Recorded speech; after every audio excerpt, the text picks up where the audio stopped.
రాష్ట్ర వ్యాప్తంగా యూరియా కొరతతో రైతులు తీవ్ర ఇబ్బందులు పడుతున్నారని మాజీ ఎమ్మెల్యే చిరుమర్తి లింగయ్య అన్నారు.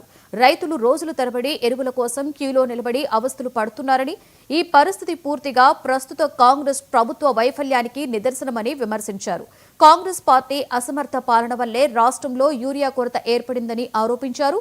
సీఎం రేవంత్ రెడ్డికి రైతుల సమస్యలపై అస్సలు పట్టింపు లేదని మండిపడ్డారు.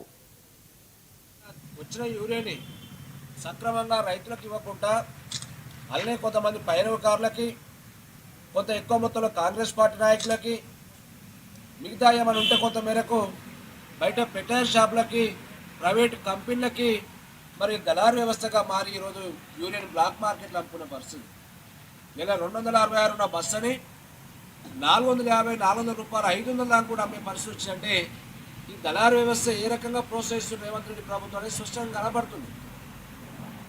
ఇలా గతంలో రైతులకు ఏమైనా అవసరాలు ఉంటే నేరుగా విత్తనాలు కానీ, యూరియా కానీ, మార్కెట్లో ధాన్యం అమ్మాలని కానీ ఏ పోలీస్ యంత్రాంగ సహకారం లేకుండా సాధ్య జరిగిన సందర్భాలు కేసీఆర్ పాలన చూసినాం. కానీ ఈరోజు పోలీస్ యంత్రాంగాన్ని పెట్టుకొని లైన్లో పాస్బుక్లు పెట్టి చంటి పిల్లలు ఎత్తుకొచ్చు ఇలా లైన్లో యూరియా కోసం నిలబడితే కూడా దాదాపు 18 గంటలు నిలబడి కూడా 2 బస్తాలు ఇస్తున్నారు.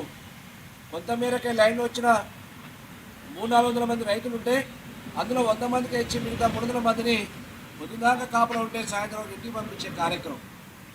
కొంతమంది పోలీసు అధికారులే ఎక్కడ పోయిన కేతపల్లి మండలం చూస్తే పోలీసులు రైతులు బారుదేరి పాస్బుక్లు, ఆధార్ కార్డులు అయినా పెట్టి, చెప్పులు అయినా పెట్టి నిలబడితే మీరు రకంగా పెట్టొద్దు అని చెప్పి హుకుం జారీ చేసి మేము లిస్ట్ రాసుకుంటా మేమే ఇస్తామని చెప్పి ఇలా పోలీసులు ఇచ్చే పరిస్థితి వచ్చినట్టే